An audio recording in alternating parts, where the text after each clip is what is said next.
Welcome everybody. So today I will be discussing altitude illnesses. Following Freeland's wonderful presentation is very intimidating, but the show must go on.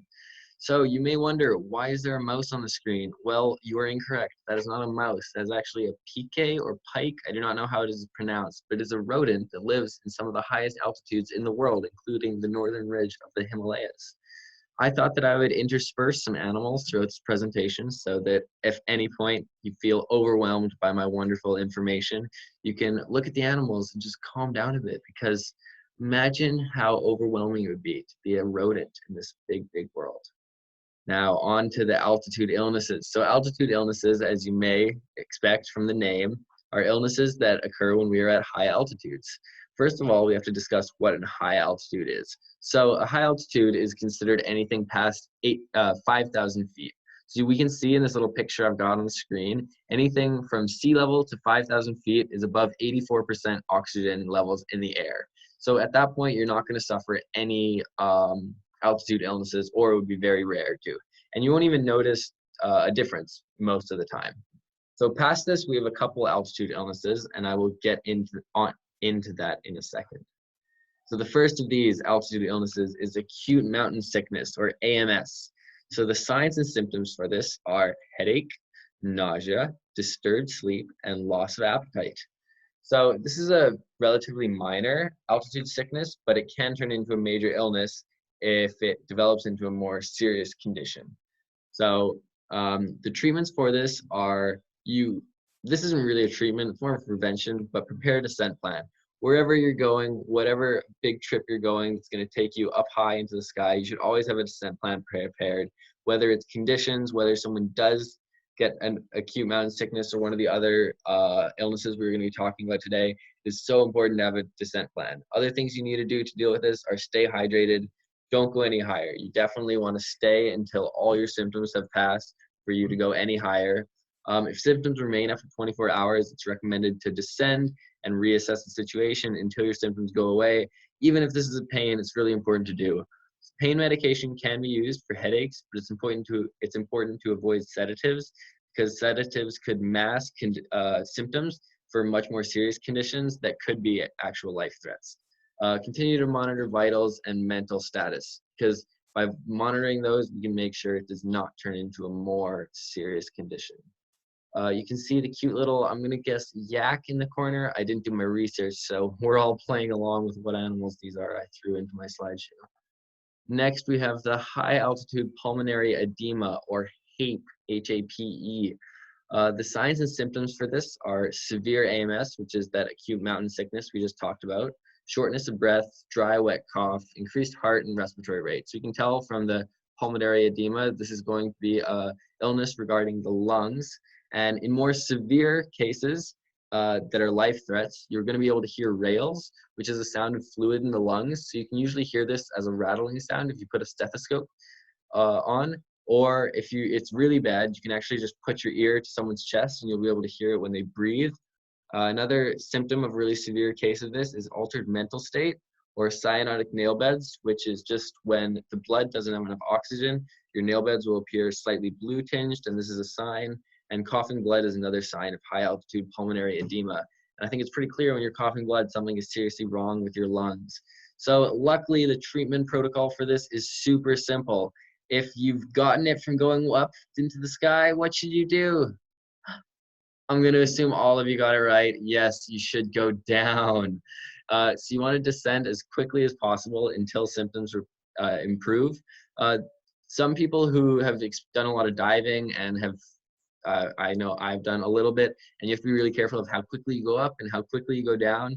It matters a lot less here because you're going to be unable to go and experience huge pressure changes unless you're like log rolling down a mountain, or I guess flying squirrel shooting off cliffs.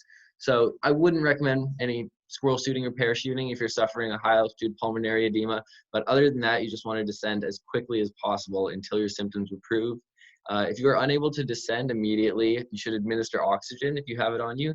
Although we are not covered as whiffers to administer oxygen, the administration protocol for that is 4 to 6 liters every minute, but we are not allowed to do that under our certification. Um, I think here we've got a mountain goat, two pictures of mountain goats. What majestic animals they are indeed. I doubt they struggle from any high altitude pulmonary edema, but if they did, we would know how to fix them. Next, we have a high altitude cerebral edema, or HACE. So as the cerebral suggests, this is a problem, an illness within the brain.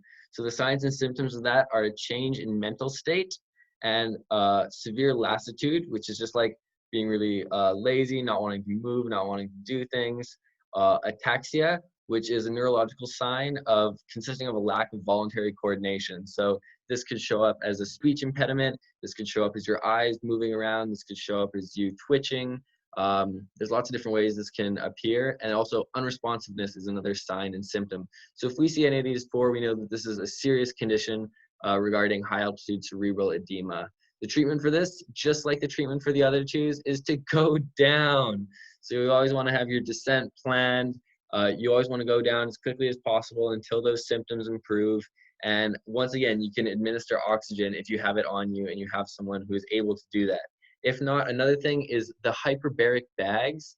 So hyperbaric bags are basically just small versions of hyperbaric chambers.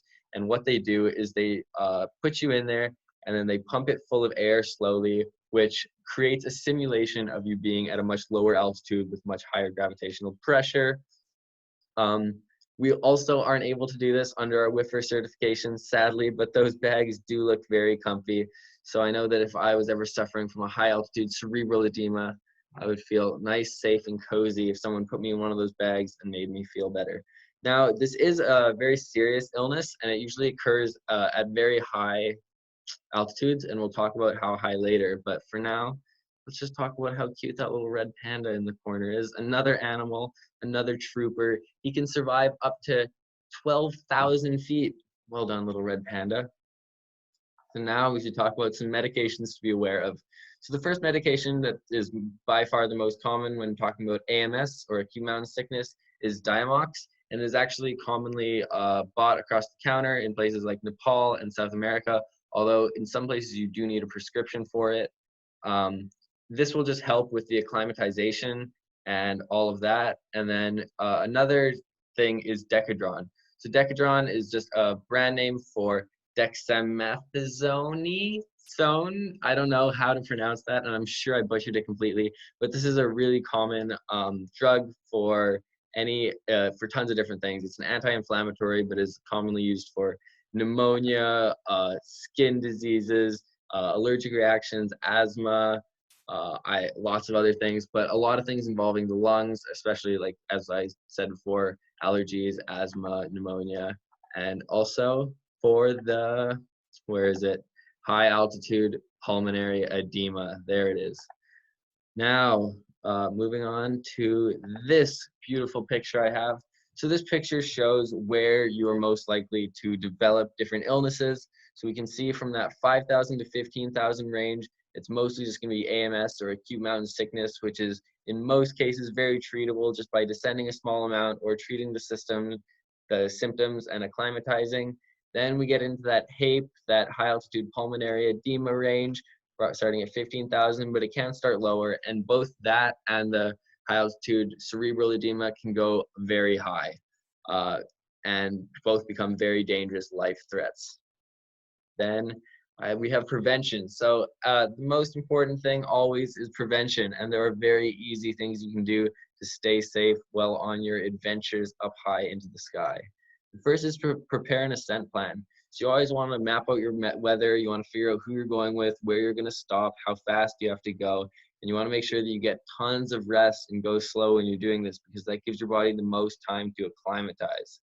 So the reason rest gives your body such a good time to acclimatize is because while you're sleeping, your respiratory rate gets a lot lower, and you require a lot, and your blood is getting a lot less oxygen, and the less oxygen your blood is getting, the more used to it'll get to thinner air and less blood, and then your body will acclimatize faster.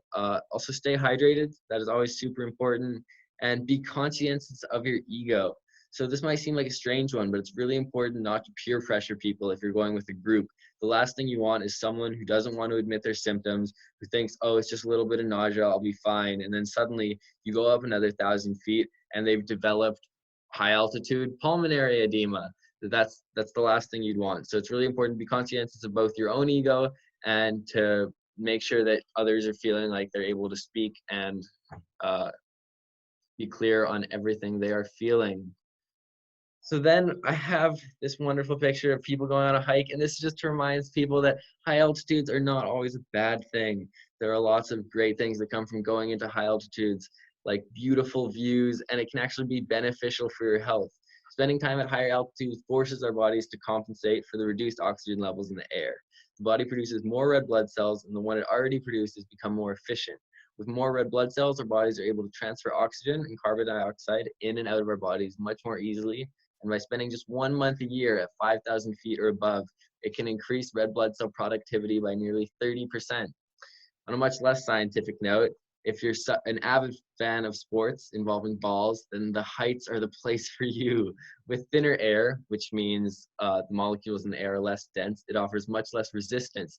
This leads to balls moving and bouncing much higher in sports like tennis. So if you're ever in the Himalayas, I would recommend you play some tennis, or if you're in some high mountains in South America or anywhere else across the globe. Now, I hope a couple of you stayed awake for this whole presentation, and I hope it was semi-bearable to watch, but my time is up as much as I would love to tell you about all the other mountain illnesses. If there are any other questions, pages 149 to 155 in the book discuss all the other stuff regarding high altitude illnesses. It's really informative. It's actually a surprisingly easy read, and thank you all for listening. Don't know how to end my thing, but I will do that as soon as I can.